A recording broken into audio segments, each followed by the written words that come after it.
রান্না শুরু করবো, কিন্তু তার আগে না চলে এসেছি। দেখো ঠাকুরের বাসনগুলোর অবস্থা দেখা গেল, এই কেন বুঝতে পারছি না, কোনো একটু মাজার পরে এরকম হয়ে যায়। তো আমি আজকে এখন যেটা করব, আমার এখানে দেখো এই টক দইটা পেতেছি। এই টক দইয়ের যে জলটা, সেই জলটা আমি ঢেলে দেব।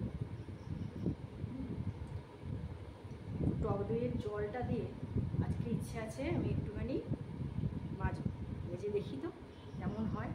যদি সত্যি পরিষ্কার হয় তাহলে তোমাদের সঙ্গে শেয়ার করবো। মানে এটা একটা ভালো টিপস, যে টক দই দিয়ে ঠাকুর বাসন মাজা। চলো দেখি। তো প্রথমে একটু এর মধ্যে টক দইটা দিলাম। তো এখানে একটু জল পড়ে যাবে, কারণ আমি এটা বেসিনেই করি। তো ওখান থেকে এখন হয়তো এই ক্যামেরাটা নিয়ে যেতে পারবো না। তো ওই জন্য এইগুলো পুরোপুরি টক দইয়ের যে জলটার মধ্যে, এই যে টক দইয়ের জলের মধ্যে এটাকে ডুবিয়ে দিচ্ছি। একটু এটা ভেজানো থাক, তারপরে একটা একটা করে আমি মাজবো, মেজে তোমাদেরকে দেখাবো। টক দইয়ের জলের মধ্যে এগুলো ডোবানো থাকবে। তো আরেকটু জল ছিল, তো আরেকটু দই নিয়ে নিলাম। মোটা মোটা যে দইটা নিলাম, দেখো এবার দই দিয়ে আমি ঠাকুর বাসনগুলোকে ভালো করে গুলিয়ে নিচ্ছি। দেখো দই দিয়ে মাখানোর পর জিনিসগুলো এইভাবে এসছে, এইভাবে একদম ঝকঝকে হয়েই গেছে। অলরেডি দেখলেই তোমরা বুঝতে পারবে থালা টালাগুলোর এই অবস্থা।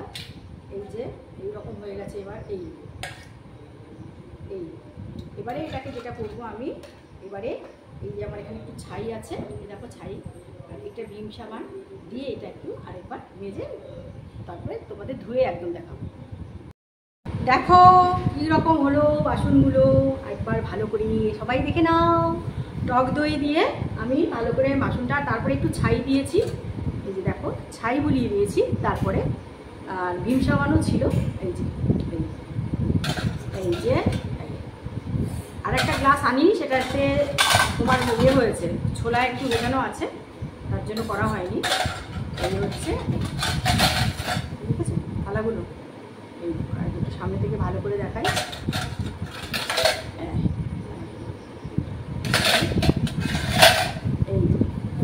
এই দেখো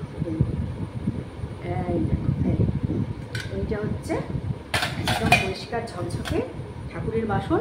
টক দই দিয়ে মেজে নাও, দুর্দান্ত।